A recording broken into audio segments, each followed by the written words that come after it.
даам гэж энэ 100 хадад их нэр дарсан дэлгэрсэн даам гэх юм уу бас нэг хөлөг тоглоом байдаг юм байна. Гэтэ эхний зочин байна. Та бүхэнд даамны тухай мэдээллийг хүргэх болно. Ингээд зочин та бүхэнд танилцуулъя.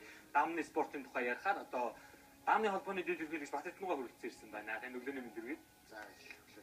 За эхлээд ер нь даам гэдэг чинь юу юм бэ? Өөрийнх нь онцлогийн тухай үзэгчд мэдээлэл хүргүүл зүгээр одоо сонирхолтой болов гэж бодож байна.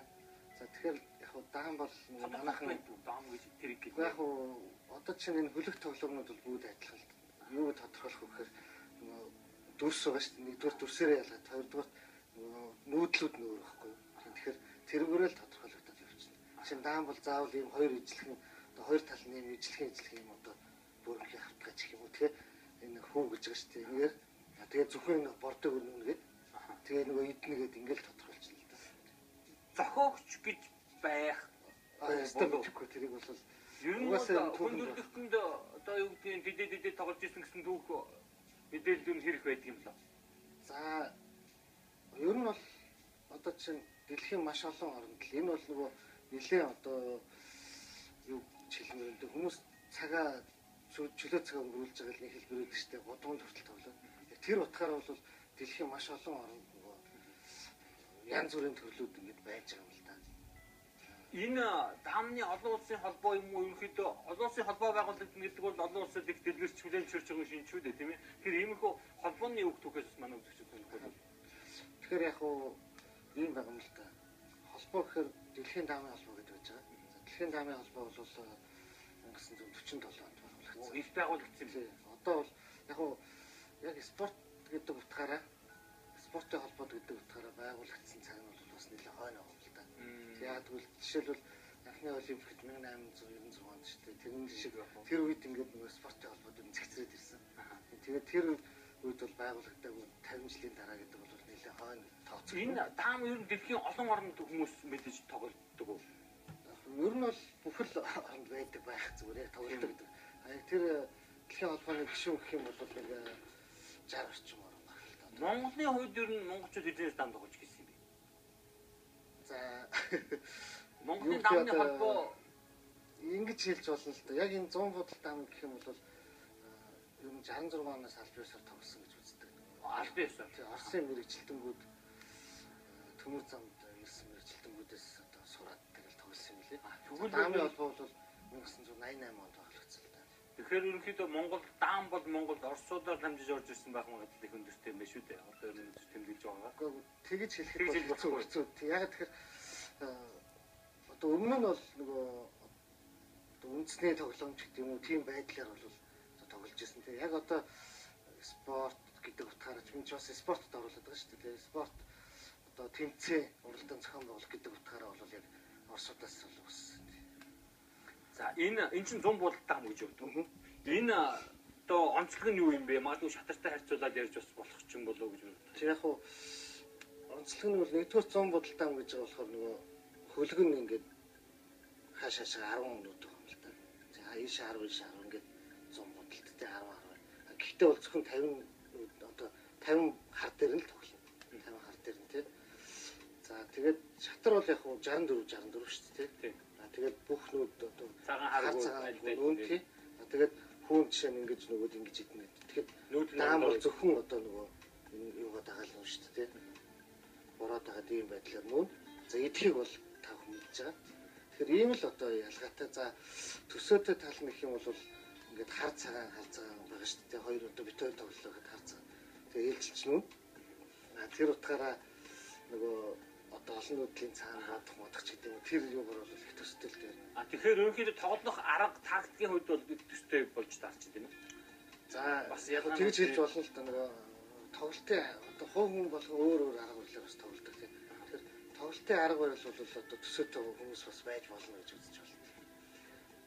Шатрыг даамыг ч гэсэн ялгаагүй гэдэг. Ер нь хүний одоо сэтгэн бодох хөгжил одоо оюун ухааны хөгжил чухал нөлөөтэй гэдэг чухам яг яаж нөлөөлөд байгаа юм бэ? Ямар нөлөө үзүүлээд байгаа? Тэгэхээр яг хуу ер нь зүгээр нөгөө нэг хүний одоо ингээд сэтгэхүйг аваад үзэх юм бол маш хурдан юмыг тусгаж аваа. Одоо нэг өөрөө ирэхгүй рефлекс гэж ярьдаг шүү дээ. Өөрөө ирэхгүй ингээд хийждэг үйлдэлүүд байдаг тийм. Дараа нь бол одоо нэг зоригтойгоор одоо хийж байгаа үйлдэлүүд шүү дээ. Одоо өнөөдөр жишээ нь бид нар босоод ажилдаа явна гэдэг ч юм ингээд тэрэн шиг одоо ингээд одоо сэтгэн бодох чадварыг бол маш олон юмд хуваадаг юм лээ л дээ. Тэр чадваруудыг бол хөгжүүлэх тийм. Нөгөө IQ хөгжих үү? Яг хөө мэдээж нөлөөлнө тий. Тэгээд дээр нь тэр одоо юу гэж хэлэх юм бэ? Одоо жишээлбэл хүмүүс ингэж бодоод байдаг байхгүй. За спорт бол нөгөө одоо хөдөлгөөнтэй спортууд биш тий. Тэнд бол одоо бараг толгойн одоо энэ үйл ажиллагаа математикт хэрэггүй мэт боддог байхгүй. Гэтэл тэнд чинь одоо маш хурдан хугацаанд бодоод нөгөө нэг мэхээ хийгээд ингээд ялж байгуулж байгаа одоо чинь манай нөгөө төвшин баяр авраг энэ төр л байгаа шүү дээ. Тэр яг тэрэн шиг ч юм уу одоо нөгөө хурдан сэтгэхгүй энэ төр хэд хүртэл иймэрхүү одоо яг одоо тэрэнд нь ингэж нөлөөлнө гэж хэлэхэд бол хэцүү. Гэхдээ бол энэ маш их эерэг нөгөө гүйцэтгэх шүү. Шатар дээр бол одоо ингээд олон улсын ер нь тэмцээн урлаг тэмцээн дээр цагтай байгаад байгаа шүү дээ тийм ээ. Даан бас цагтай явж байгаа. Тэгэхээр тэр нь бол эргээд одоо юу гэдгийг хүний сэтгэн бодох одоо юу гэдгийг арга барилыг цаганд оруулчаар тэр хэмжээгээр хүний одоо сэтгэн бодох чадварт нөлөөлнө гэсэн үг. Өөрөөр хэлбэл хугацаанд бариад өгөхөөр. Тийм. Тэгэхээр тэр бол яг нэг талаасаа бол нөгөө нэг цаганд шахаж нөгөө хурдан одоо жишээлбэл 4 цагийн дотор 5 цагийн дотор нэг өрөг дуусгах шүү дээ. Тэрийг бол нөгөө 2 хүнд 2.5 2.5 цаг ч юм уу хувааж өгч байгаа байхгүй. За өөрөөр хэлбэл нөгөө бодоод нүүхгүй байгаад их юм бол тэр чинь цаг нь явах учраас заавал нүүж таарна. Нөгөө талаасаа нөгөө нэг тэр цагийг чинь 5 минутаар тоглож болох байхгүй. 5 богино. Тийм бол тэр хооронд маш хурдан сэтгэж нөгөө хүнээс илүү одоо сэтгэн дээр нь басан ч хөдөлгөөн юм байна шүү дээ. Тэгжээж хожно гэсэн үг л дээ. Даам тоглож эхлэх зохимжтой нас гэж байх уу? Ер нь насны хязгаар дээд доод хязгаар бий. Дээд доод яг аль биесны юм бол байхгүй. Зүгээр тэмцээнд бол ингэж байгаа юм л да. Одоо бол бид нар 5 настайгаас л ер нь зүгээр харагдаад 4-5 наснаас бол яг тэгэхээр 5 одоо 2 жилийн өмнөөс 5-аас 8 насны улсын аврал шалгуулах тэмцээн цогцолсон байхгүй тийм. Тэгэхээр насны хувьд гэх юм бол ангиллууд байгаа. Чинь 5-аас 8, 9-өөс 10 байнууд 5-аас 7, тийм 8-аас 10, 11-ээс 13 гэдэг. Тэгээ 14-өөс 16 ингэ маш олон яаж хоож. Сөрөг нөлөөгч явах. Би баг байхгүй болоо гэж бодож байна. Гэхдээ юмыг яаж хэлэх гэж бодсон. Ер нь бол хүүхдүүдийн хувьд ингэн л гэж бодож зүгээр маш зөв заах хэрэгтэй. Тийм зөв системтэй.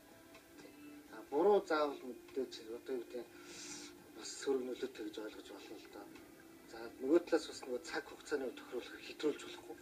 За даамны хөгжил Монголын хувьд ер нь хэр сайн хөгжсөн байдгийг дэлхийн уралдаан тэмцээнүүдэд ер нь хэр амжилттай оролцож байна вэ? Дэлхийд бол бид нар бас яг боломжийн хэмжээнд за Азиатаа бол нэлээд хэрэгүүлэх байранд явж байгаа тийм. За дэлхийн энэ зөвхөн энэ жил ихэд бол манай олон улсын их мастер Эрдэнэлийг дэлхийн шилдэг 12-т одоо мундаг түүхэнд анх удаага шалгарсан байгаа. За хэдхэн хоногийн өмнө 10 настай хүүхэд дэлхийн одоо яг өөрийнхөө насанд дэлхийн аварт 2 дугаар оронд орсон байна тийм. За энэ жил Азийн 2 авраг манайхаас авсан байна. Одоо насанд хүрэгчдээс. Хүүхдүүд бол нэлээд болсон. Тийм ер нь бол гайгүй амжилт болсон. За баяр хүргэе. Баярлалаа. Бас их сайхан мэдээлэл хүргэлээ. Бид нар янз бүрийн одоо мэргэжлийнхнийг студид өөр зочдыг дэлхийн олон улсын тэмцээнүүдэд оролцоод ирсэн голтуул ер нь медальтай дээгүүр барьтай байгаад байдаг. Өнөөдөр бидний урилгыг хүлээн авч одоо энэ даамны тухай мэдээллийг түншлэн монголчууд маань ер нь дэлхийн олон улсын чанартай тэмцээнүүдэд ямар шүү одоо рейтингтэй байгаа тухай мэдээлэл өгсөн танд баярлалаа. За та бүхэнд амжилт хүсье. Удахгүй даамны дэлхийн авартай болох байх гэж найдаж байна. За баярлалаа. Зөвхөн та бүхэнд үргэлжлүүлэн биднийг сурвалжлах хүргэх гэж байна. Энэ бол юу вэ?